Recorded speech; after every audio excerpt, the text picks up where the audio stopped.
Yeah. There, it's going up. Hey, everybody, welcome to SUSTAINIACS. I am Michael Vincent. I found another SUSTAINIAC out there. His name is Keith Bearden, and he's CEO, board member, private equity, operating partner, executive coach. He does all these cool things. I found him on LinkedIn searching for cool people, and I found this company called Alter Eco, which I had to reach out and find who the heck is responsible for this craziness. He's CEO of Alter Eco. What's going on, Keith? Thanks for coming on the show, my friend. Well, thanks for having me. Glad to be here. So yeah, Fantastic. Alter Eco is an interesting company. You know, we're predominantly a chocolate company, but Oh, all right. Look, our name jackpot. doesn't say chocolate. You know, it's really So you the never went to marketing class either. no, no, no. You know, the company was founded a little over 20 years ago, and we're the number 3 chocolate in the natural channel. So you can find us all over the natural market. You know, What Whole does that Foods, mean? I got to Sprouts, find you in Whole Foods and that type of place? Sprouts, natural grocers, all those places. But we've got pretty good penetration into the conventional retailers, if you will. Yeah. Mostly regional. So we're in Harris Teeter down in the Southeast. We're in Wegmans. We're in Ralph's, Rayleigh's, Air One out in California, Jimbo's, several Albertsons divisions. And that's our growth trajectory is into more of the conventional retailers. Yeah, I would think so, right? I mean, that's you find a lot of people I- a lot of people want your product, but they also don't shop in a lot of places because they have a perception that it's a bit on the upper scale, Yeah, exactly. Exactly. right? And And so, yeah. yeah, so we're making a pretty strong push to get into the Krogers and the Myers and the HEBs of the world, you know. Yeah. But Alter Eco, the name comes from the foundation of the company. So the company has 3 core principles that we believe in, and those haven't changed since day one. The Yeah. first one is to restore ecosystems. So we try to source as much of our raw materials as humanly possible from regenerative farms, or we actually, in the cacao world, we actually call it dynamic agroforestry because it's not like a grain or a crop where you're clear cutting and you plant rice or beans or corn, and then when you harvest that to be regenerative, you're going to put something back on as a cover crop to help restore the soil, put nitrogen Right. back in, like with clover or something. You know, Right. Right. cacao plants aren't annual, they're perennial. They grow for 50, 60, 70 years. And so the way you make that regenerative, so to speak, is to recreate the ecosystem that existed naturally around it. And that may be plantain trees or banana trees or coconut trees. So in other words, you're maintaining the environment around it that would occur naturally if you weren't there with machines farming the hell out of it, right? Exactly. To put Exactly. it in my Exactly. own really astute terms, and I'm Yeah, really well, crafty. and if you've gone in and clear cut and planted cacao plantations, which a lot of people had, decades ago, we're helping those farmers make that transition by actually taking some cacao plants out and putting other things in around them. And that does a number of things. So, in times of extreme drought, Yeah. a coconut tree or plantain tree is much taller, has bigger leaves, provides some shade for the cacao plants. Plus, the roots are much deeper, so they pull up more groundwater and help to nourish the cacao plants. Plus, the leaves create organic matter and restore the soil health. So In you cull time, the herd, so to speak, and introduce other vegetation exactly, depending on how the cycles of the weather are moving. exactly, exactly. Wow. Do you run your own your own farms, or what are Farms? the No, cacao no, no, plantations? no. We don't. We buy from about 16,000 farmers, Oh wow. Okay. mostly scattered across Ecuador and Dominican Republic. Why have I grown up my entire life calling it a cocoa plant? Well, so there's 2 different aspects to it. So as the plant, And in its raw form, it's Yeah. cacao, CACAO, cacao. Okay. Once it's harvested and processed, you turn it into cocoa, cocoa powder, cocoa butter. That's post processing. Cocoa Okay. beans that have been roasted, you know. So post So processing, you lose the A's and you go to cocoa. right. I catch you. All right. All right. That's cool. I just thought it was like the new way to say it. It's like, I've always, when I was in school in geography, it was Chile. Now it's Chile. Yeah, So right, right. there's, I thought maybe it was one of those things. I No. got you. So, I've read a bunch of articles. I mean, I read and I'm just inquisitive that way. I've got that natural curiosity, which is why I do the show, to meet really cool people like you and discover for everybody else what you guys are doing. But like big names like Nestle, et cetera, didn't Nestle like last year invest like $500 million in the growers of the cacao plants Hmm. to improve their like livelihood, et cetera, and do some, there's some big names and stuff like that that are doing the right thing, right? Well, there are. Well, I tell you, what's happened with cacao has been crazy over the past 18 to 24 months. Yeah. So, 60% of the world's cacao comes from Western Africa, Right. Ghana, Ivory Coast. You've got some Right. growers in Madagascar and places like that, but those regions were mostly plantations. And when I say plantations, clear cut plantations, cacao plants planted, just thousands and thousands of acres of them. And from what I understand, the labor wasn't treated a whole much better than what you would consider in a plantation, right? I mean, there was some This labor is issue. this is absolutely correct. There was a lot of Right. slave labor, there was a lot of child labor, Yeah. and so that was that's always been one of the issues of the farming in those regions. But what happened about 24 months ago is the harvest didn't produce the way it had been for decades. And when I Really? say didn't produce, the African regions were down almost 30% in the 23-24 harvest period. They harvest, their harvest starts in like September, October, runs through the winter months, because our winter months, their summer months, because they're in Yeah. southern hemisphere. And that 30% decline in harvest resulted in almost a 20% decline in the total world volume. And when that Wow. happened, prices skyrocketed. So in December of 2023, you could buy cacao beans for about $3,500 a metric ton. Okay. December of 23. Is that FOB or delivered? That's FOB. But in April of 24, a mere 4 months later, they went to $13,000 a ton. Wow. And what was the last straw in the environment that caused that to happen? Because I mean, it's like It, decades of yeah. farming, and then in one year, it just said, you know what, forget it. We're not It just doesn't produce. What Well, did it they finally have, hit a tipping point or something? yeah, Or yeah, it did. I mean, we talk about climate change, and it used to be called global warming. Now it's just called climate change because yes, the world's getting warmer, but what we're seeing is you've got so many more extremes. So you've got extreme periods of drought, and then you've yeah, got extreme periods of rain. I mean, it may rain for 4 months in some of these regions. yeah, yeah. Trust me, we're seeing it in Texas and New Mexico and stuff Yeah, like that right exactly. now, right? Exactly. Yeah, And neither one of those are good for these types of plants.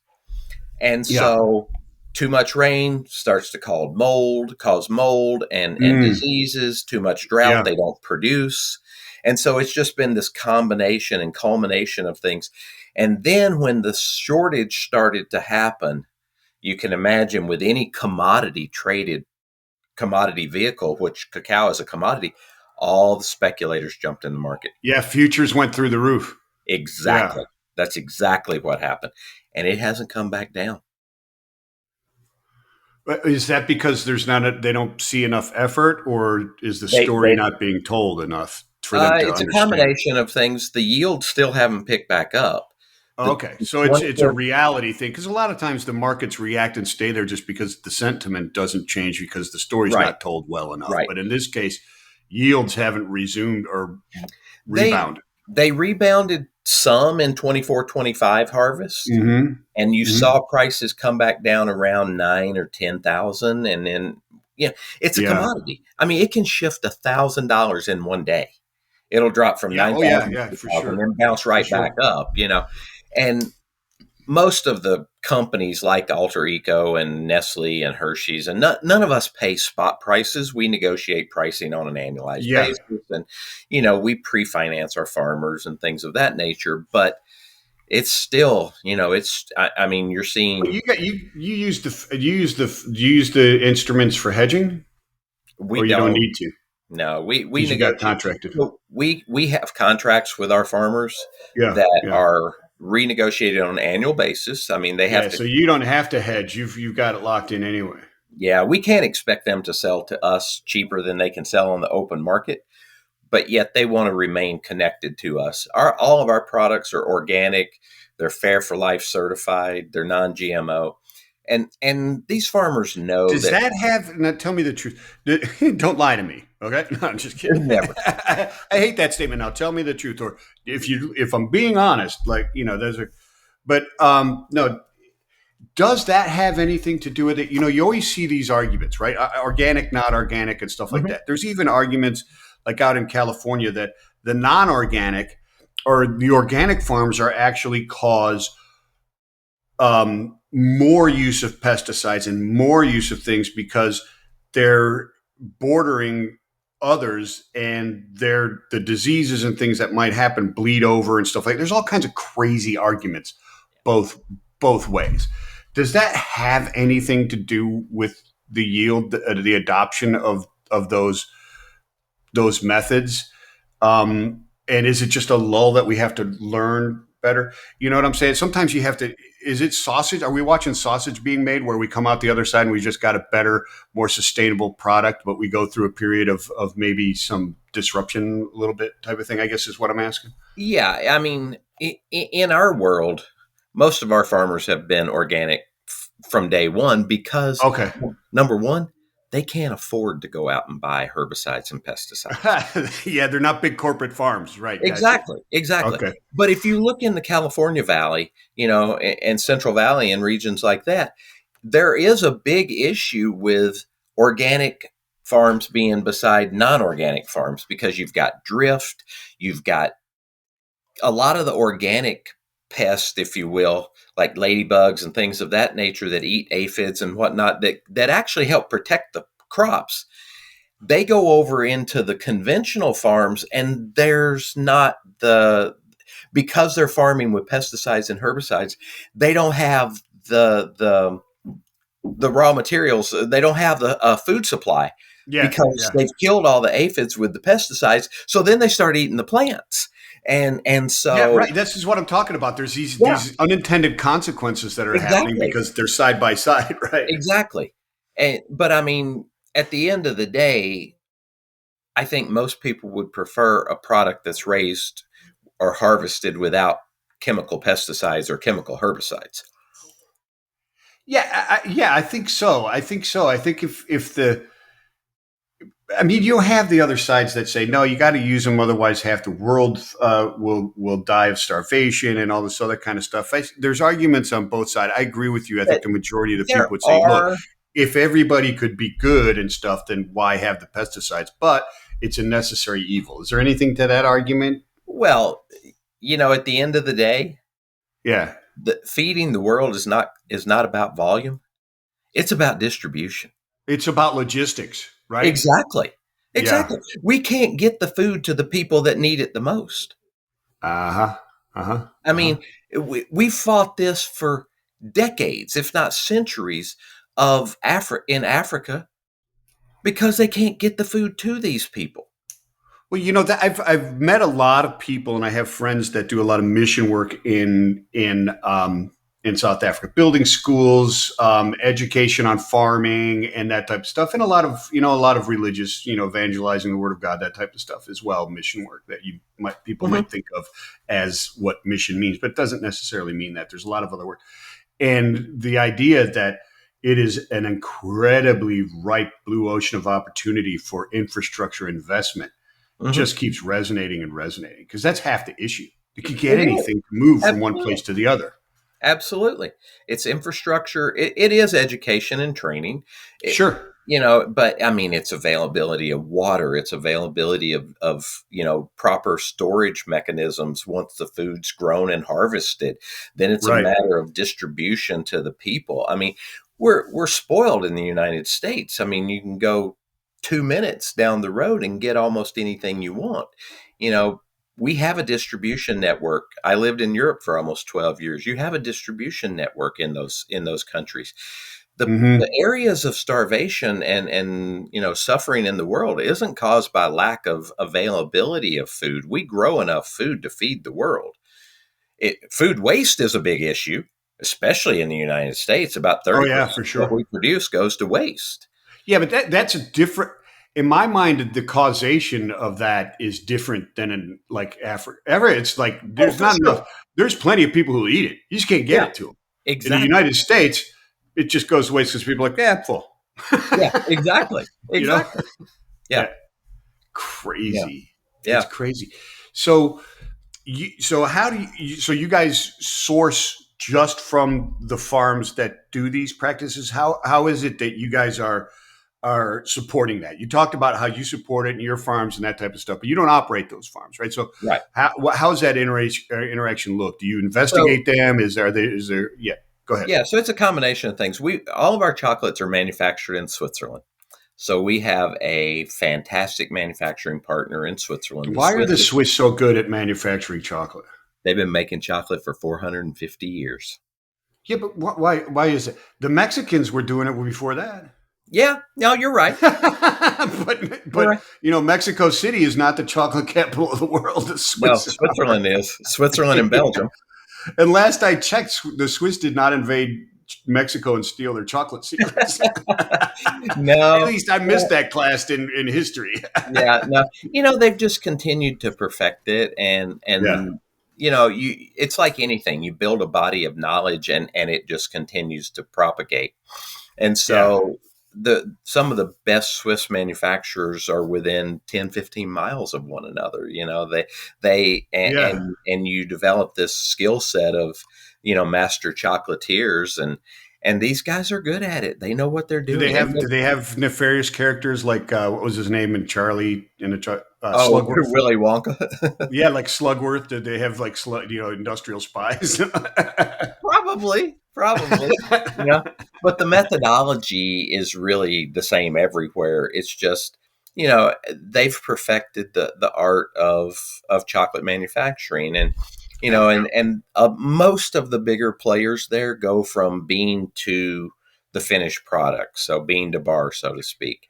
And that has a lot to do with how the quality is because they control every step of the process once they get their hands on the dried beans. So the farmers harvest the beans, they go through a fermentation process.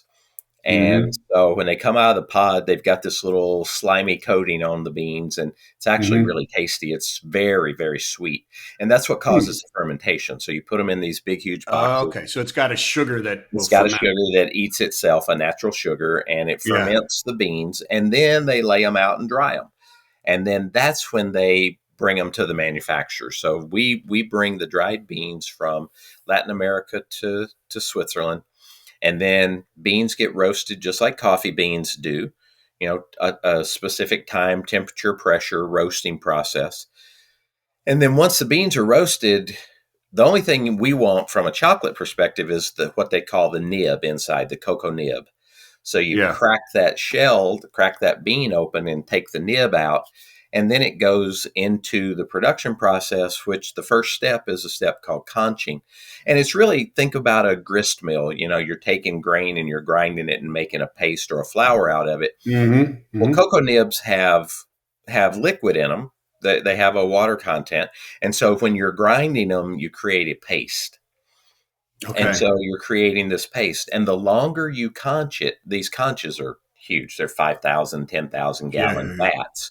And they've got these blades that spin, and they're open air because cocoa nibs are very bitter.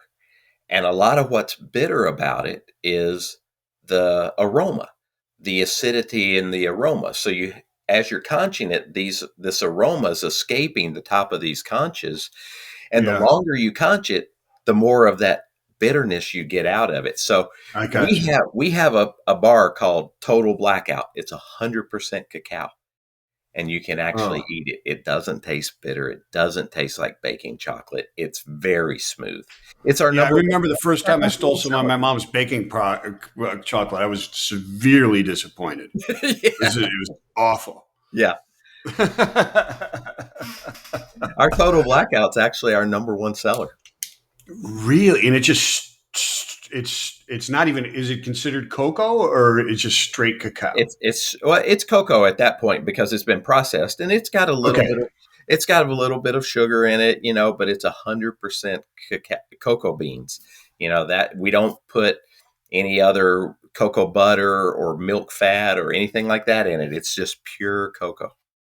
just pure, straight up cocoa. So is it like is it like a dark? It's dark, I would imagine. Very dark, It's very very dark, dark. very We dark. only we only produce dark chocolates. We don't What do do they milk do with the chocolate. shells? Did the shells become anything? Is that a Yeah, sustainable yeah, product somehow? yeah. They use the They fibers from it or anything? Well, they go in a number of different places. They go into feeds because Oh, they're okay. edible, and they go into Oh, different so it's feed not like a crops. pecan shell or No, pistachio it's not shell or hard anything. like that. And after it's been Oh, okay. roasted, it's pretty pliable. I mean, people eat. Like you can go to Starbucks and buy chocolate covered espresso beans. Oh yeah, I love those. Those are Okay, so fantastic. the shell's kind of like an espresso bean after it's been roasted, Oh, okay. and Nice. but they Did you also have a go in. chocolate covered cacao shell? You could. It'd be a little bitter because that nib on the inside's pretty strong. Yeah, Um, yeah, okay. It's an but acquired taste. they also go into different food products. So I used to run a tea company, and we had a chocolate tea, and we used the shells after the cocoa roasting, after the bean had been roasted, because you Oh can't use wow. the nib; it would melt in the hot water. It was a hot tea. We used the cocoa shells. Oh wow. All right. They still have That's flavor to them.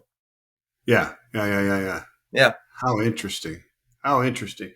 So is there a big difference between the the health factors of eating an organic, or is it purely on the production side that you're making positive impacts?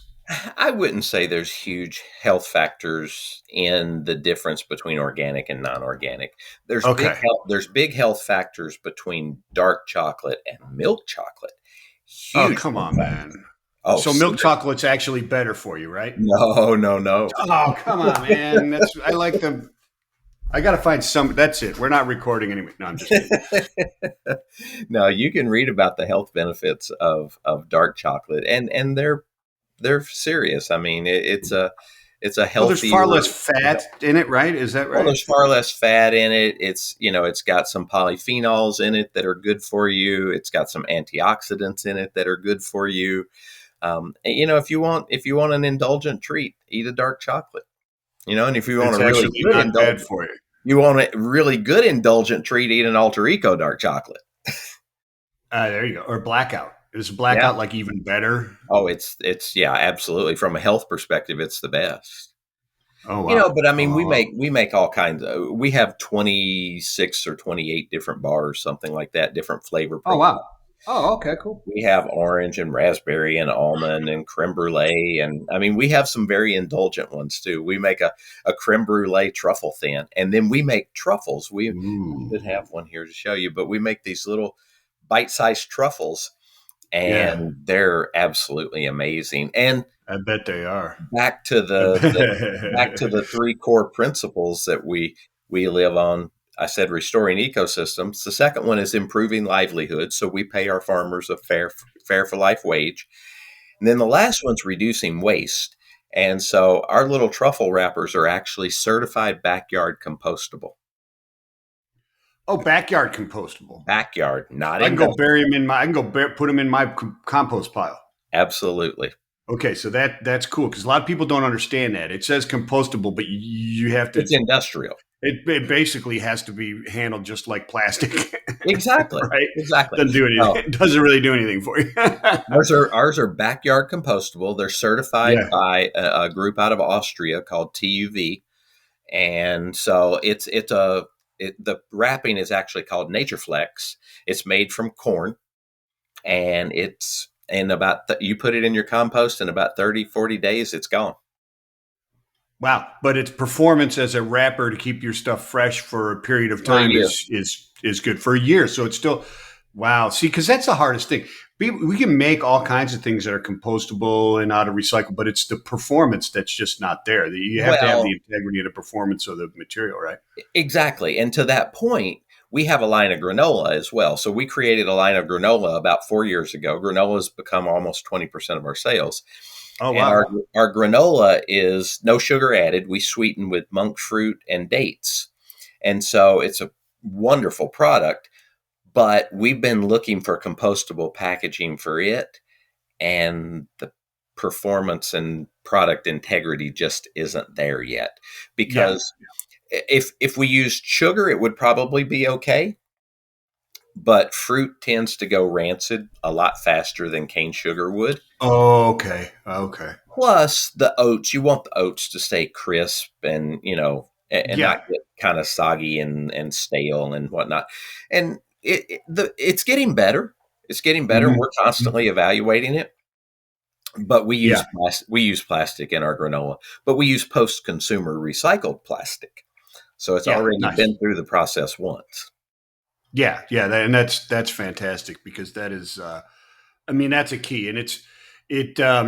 Well, you can go down a whole million different rabbit holes with the issues with that, trying to make that happen, Yeah. and that type of stuff because that's very difficult to do. Are there nefarious players out there in the cocoa trade or the cacao trade? I guess is it cocoa trade or is it cacao trade? I guess it's It cacao depends trade, on right? where in the process you're selling it. Right, right, It's right, right. probably Well, not. when is it after the bean arrives and starts to get processed that it becomes cocoa? It's cacao before that, right? Okay. Yep, So exactly. in the cacao trade, are there nefarious players out there? Are there Oh things yeah. like people that they look up and they go, "Oh, this is sourced here. I should really not support that." Or There are, especially throughout Africa, you find that there's some players that are trying to control the market to some degree. Even the government in some of yeah. those regions is Well, saying, sure, it's a "Oh, huge economy for people, right? absolutely." And the government is saying we're going to limit the amount of exports that you can do. Therefore, we're going to keep the price up because we get tax collections on that price. Non-tariff tariff. Yep, Yeah. exactly, Hmm. exactly. Tariffing your own people. It's an export tariff kind of thing. Yeah. Yeah. Wow. Okay. So they're controlling that to get their prices, but they don't Well, and lend and to the there, place that, hey, if you lower the price and you move more, you get actually more money out of the volume, yeah, yeah. Well, right? I mean, but I there's don't know. also. I mean, we had one of our farmers. They had a shipment coming to us. It was on its way to the port in Ecuador. It was going to Quito and coming out of Quito and going to the port, and the truck got hijacked Oh, wow. because the volume. It was about 7 tons of product, and it's so expensive these days now. I mean, they hijacked the truck. I mean, that was $10,000 times 7 tons, so 70 grand. That's I mean, based on what these people make down there, 70 grand's more than they'll make in 10 years probably. Oh, wow. Yeah. Yeah. Yeah. Yeah. So So how do you fight that? How do you do the living wage? Because you can't just pay them too no, much. I no, mean, if you give them too much, it screws up the whole ecosystem as well, right? it does. It does. And so we work with we don't buy from those 16,000 individual farmers. We buy from cooperatives. And so the cooperatives are buying from the farmers. And so we make sure that the farmers have the wages to support their family, to have health care, for their kids to go to school, and then we help contribute into projects for them. We're working with a group of farmers in Dominican Republic right now, and we're providing coconut tree saplings, and the education around how to raise coconuts.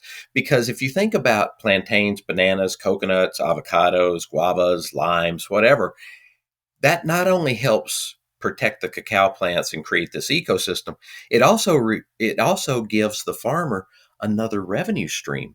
Those are Yeah. all Yeah. cash crops. Yeah. You're not just growing some whatever it have some clover that you can't do Right. anything with. Right. It's a Yeah. cash crop. And Yeah. so we try to help them make that transition to having a another crop that's going to support their livelihood in addition to the cacao. So where does hemp fall into that? Because I work with some people, and I've had people on the show that utilize hemp. There's a company up in the UK that makes uh, insulation materials and stuff like that out of hemp fibers and so on Yep. and so forth. And supposedly it's a fantastic cover crop off season or through rotation and stuff like that, right? Does that fit into that as well, or is that just the climate doesn't work for that type of thing? No, it doesn't. I mean, hemp is more of a northern It's a grown northern climate, yeah. cold climate. Gotcha. It's more of a grain, like a wheat or a barley you'll see grown. If you go up into Yeah. Minnesota and the Dakotas and even into Canada, I mean, our granola is actually manufactured in Canada, and Okay. 90% of the oats come from Canada. Those types of grains grow better in that cold climate. Yeah. So that's you gotta look for those different types of things. Yeah. Well, and you mentioned tariffs earlier, and I don't want to get into a political discussion, but tariffing things like cacao beans, we can't physically grow them in the US. We don't have the climate. Yeah, right. That's right. It can't be. It can't be done. It's a great point. It's a great point. I mean, hopefully that's not someone's desk. I think Hershey's is pushing pretty hard for somebody to Yeah, run yeah. the Well, company. I was going to say there's some players that probably have a lobbyist or two Yeah. that are knocking Yeah. on doors, going, "Hey guys, hello." I think the CEO of Hershey's came out and said, even at 10%, this is going to cost us about $200 million. Well, yeah. I mean, but yeah, I mean because they're big, they're huge. I mean, if they Yeah. were half the size, it would only be $100 million. But I mean, Right. it's all relative. But 10% is 10%, man, and that's big. It's either going to kill sales or kill profits, one of the two, Yep. right? I Exactly. mean, you can't keep absorbing that all over the place. And if No. you're truly looking at how that impacts down the line, maybe you save that by buying your beans from a nefarious player instead of a sustainable one, Yeah. right? I mean, it's Yeah. theoretically cheaper, right, to buy it from the guy who stole the $70,000 thing than Right. yeah, that's crazy, dude. That is crazy. That is crazy. So it is when I look at these things, it's chocolate. It's just better made for you It chocolate or is. better. In a lot of instances, what you're saying is there are health benefits, right? Because the Yeah, dark for chocolate is sure. better and the pure chocolate is better, but your real impact is on the rest of the world and that type of stuff. And it I does it. tell everybody, if you buy an Alter Eco bar, you're not only getting the best tasting chocolate on the market, you're improving the planet one chocolate bar at a time. Yeah, there you go. I love it. Is so. Let me ask you this: you're pushing to get into different retail outlets and stuff like that, and it sounds like you're going from like the obvious place to find this to more mainstream type of distribution, right? Hmm. Is Right. is that is there a price prohibitor there, or is it more just hey, look, this is better for you, it's sustainably sourced, but it's not you're not paying twice 2x for it. Yeah, no, you're not. I mean, it's not Yeah. 2x. I mean, there is a price point difference for sure. Um, Is that because of the process or because you want to position yourself in a certain way? because of the process. I I got you. mean, Okay. we're buying a higher quality bean. We're very Yeah. selective on the beans, and so even our farmers that grow for us, there's probably 40%, 50% of the crop we won't buy because it doesn't have the quality that we're looking for. And Wow. so, So are there bean buyers that go out there and like sniff them and go, oh nah, yeah. Well, and our really? farmers are trained. Our Wow. co-ops are trained. They look at size and they look at the smell and the taste and the structure of the bean. Yeah, I mean they grade them, and it's not Yeah. that they can't sell those beans to somebody else, but they can't sell them to us, Gotcha. you know. Gotcha. And Where do so you fall? Where do you fall in the luxury chocolate? Are you like top scale price wise, or there's got to be no, more expensive, no, right? there's There's some out some. there that's insanely expensive, right? Well, there's so in terms of mass produced premium chocolate, Yeah. there's about five or six, seven players that play in that space like us, you Yeah. know, Okay. um, and we're kind of in the middle of the range in terms of price. Yeah. But I will say we do more things the right way than anybody else in that category, and I Gotcha. So truly a lot mean of that. lot of it is marketing. It is.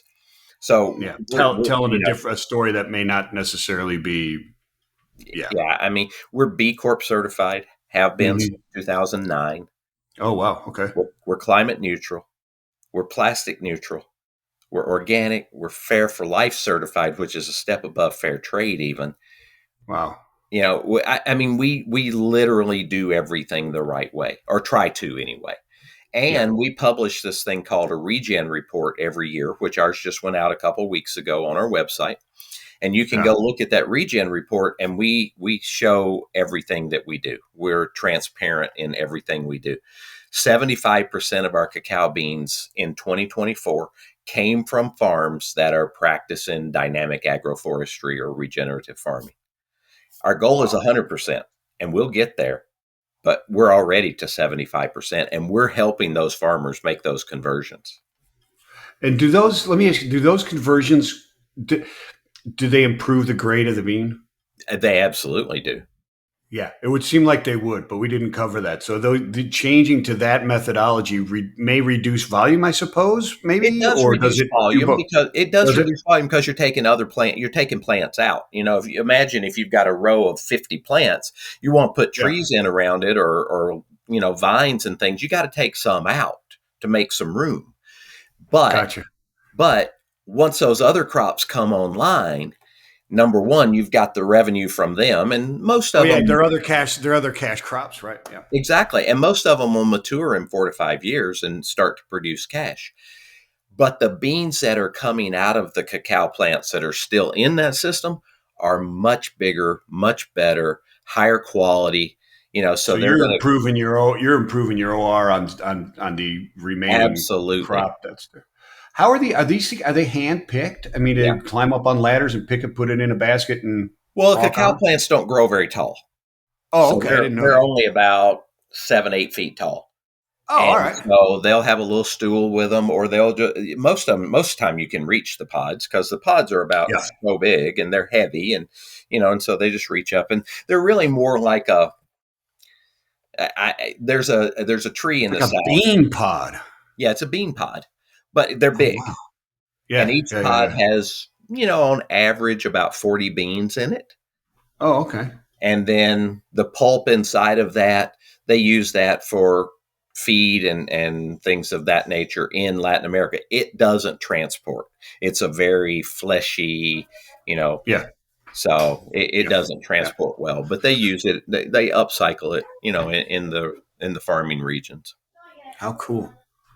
That is very, very, very, very cool. It's pretty fascinating. I mean, some of these farms that we go visit, you'll ride for an hour and a half in a four-wheel drive truck on things that most of us would not consider roads. And then in some cases, you get on a little train car that has tracks that go back into the jungle and you go for another 45 minutes. Really? Yeah. I mean, why isn't it more main?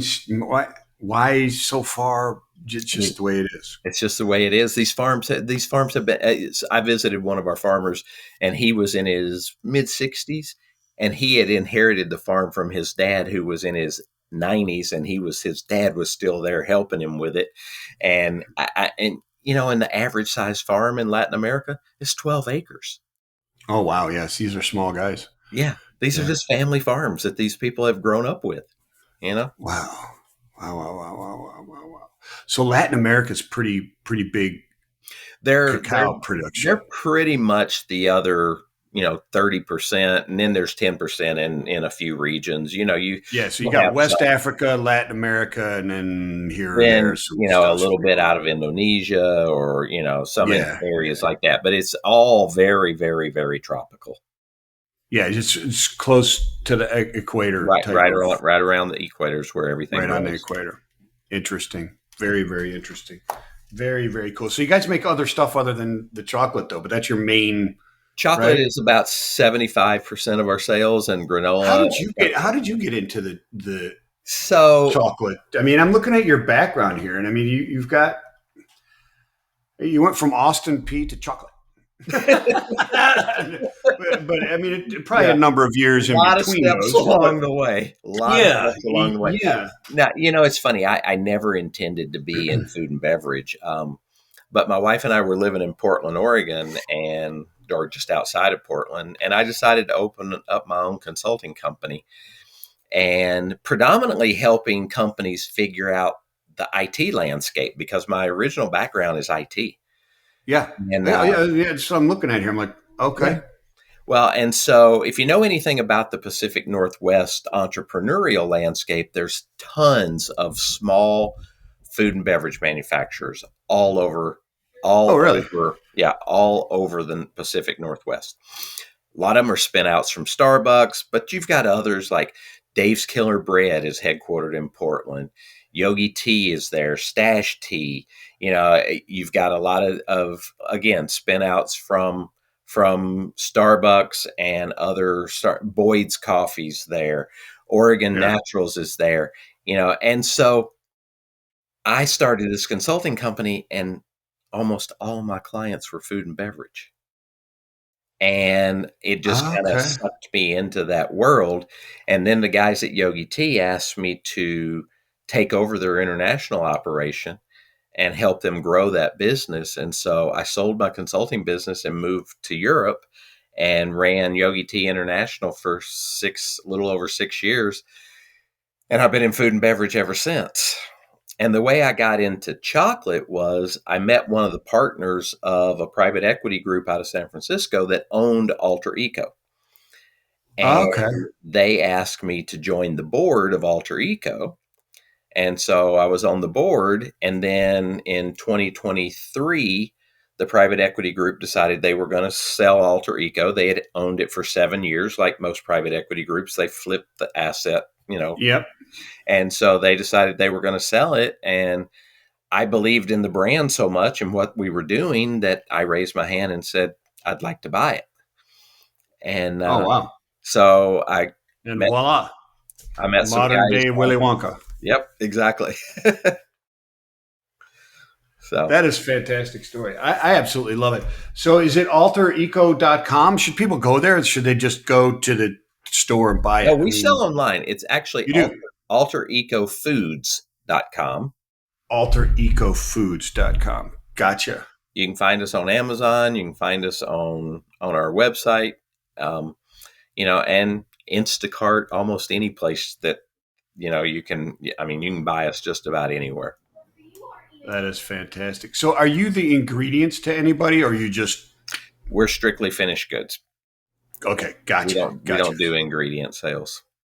Yeah, you don't do that stuff. You stay you are you. I Hmm. gotcha. Yep. Fantastic stuff. Listen, Keith, this has been fantastic. I learned what cocoa is and what cacao is, and I learned that it's just not people trying to be cool saying cacao. It actually is the right word, which makes me feel a lot better. Yeah. Because I really hate it when people change the pronunciation of a word. Like, Yep. come on, guys. Who are you kidding? It's really kind of silly. But it's fantastic. And listen, everybody, thank you so much for downloading and listening to this episode of the SUSTAINIACS. Check out alterecofoods.com. You just heard the story. It's really good stuff. I got to go get myself some. I got to go get myself some. Yes, sir. I enjoy a good chocolate bar every once in a while, so that's very cool. I appreciate it. He's Keith Bearden. He's the CEO and the owner of the whole joint. So I love it, dude. Bravo, fantastic Thank you. stuff. Thank you so much for coming on, my friend. Peace and love, Thank you. everybody. Thank you.